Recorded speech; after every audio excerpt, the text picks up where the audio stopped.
Hello everyone, I'm indoors with the tote full of the garden tower vermicompost. Remember, if I was letting it rest as a worm bin for the considerable future. It's been just over 5 weeks.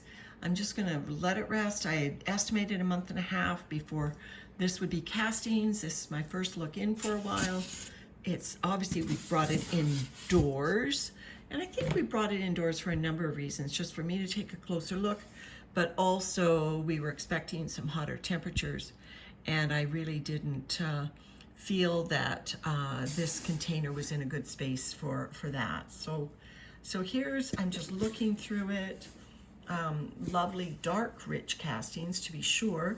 Remember, this tower was started with manure and leaves, and I mean, we did add cardboard from time to time, but it was mostly a natural tower system. So what I'm looking for is how many worms are alive in this system. Do I need to feed them?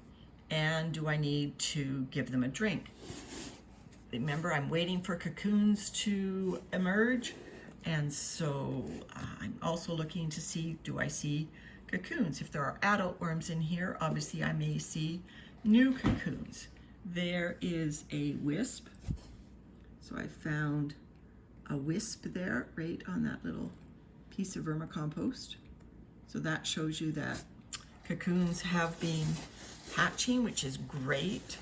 Like I think I commented on an earlier video, oh, and there's a worm. There's a worm that's maybe a bit older.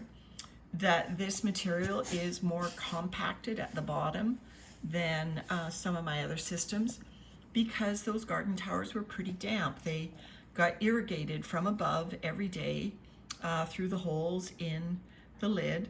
And so, you know, they had a flushing of water, a little bit of water every day.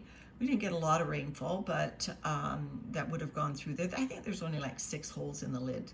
So it's not a huge influx of water, but they did get water. And so the bins were much more moist than the tower systems that I have both indoors and out.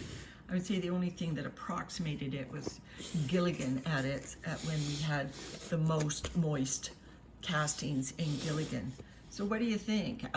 This looks pretty darn good. For castings that would be good to go to a garden. I can still see some identifiable leaves. Remember, we were giving this garden tower food, you know, right up until the day before we decide to empty it out into this tote. So it will have food in here that is no more than 5 weeks old.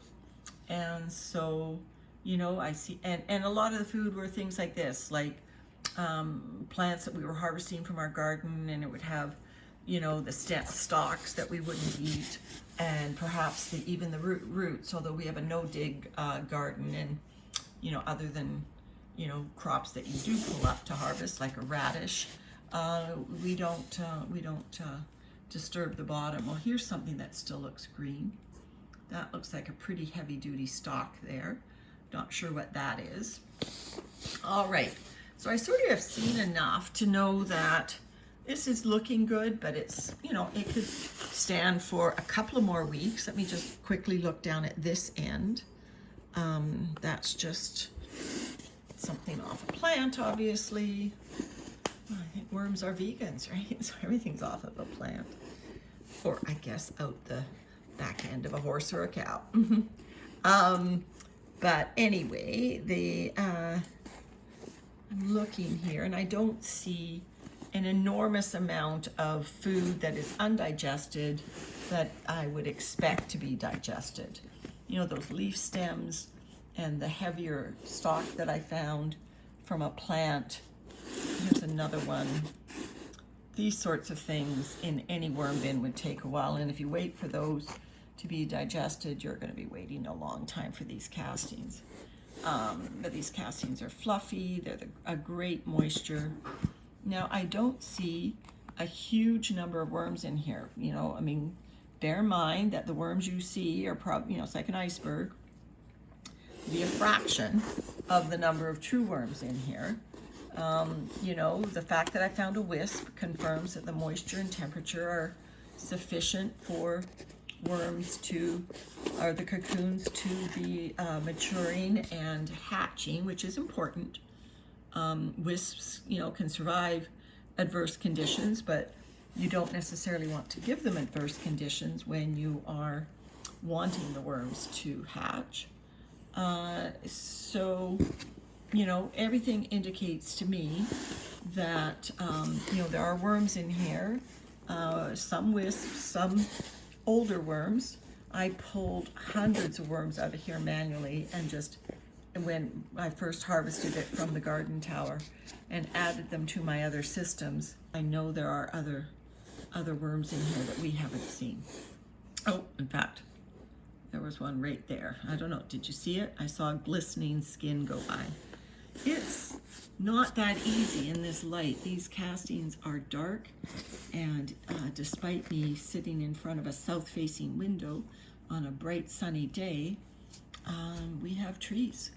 We have lots and lots of trees. So it is not necessarily illuminating the castings here. All right, so I saw a few worms. All right, so enough to give them a feeding, I think. I don't think I would be risking anything. Is that a cocoon? Is that a cocoon there? No, I don't think that's a cocoon. It looks too two-dimensional to be a cocoon. So what I'm gonna do is, it's just handy that that stalk is there. I have a piece of watermelon, and I've put the grit right on it. It's just a rind of watermelon. Now, it looks pretty big actually for the number of worms that are in here. So I'm gonna watch this. I'm going to come back in a few days, and if this is moldy and, being eaten by, mites or whatever instead of worms, then I will remove some of it. I'll probably, and I'll put it in another bin in case there is a wisp or something on it. But right now I'm going to risk it and put this in there, and we'll just see whether there are worms in the system to support it.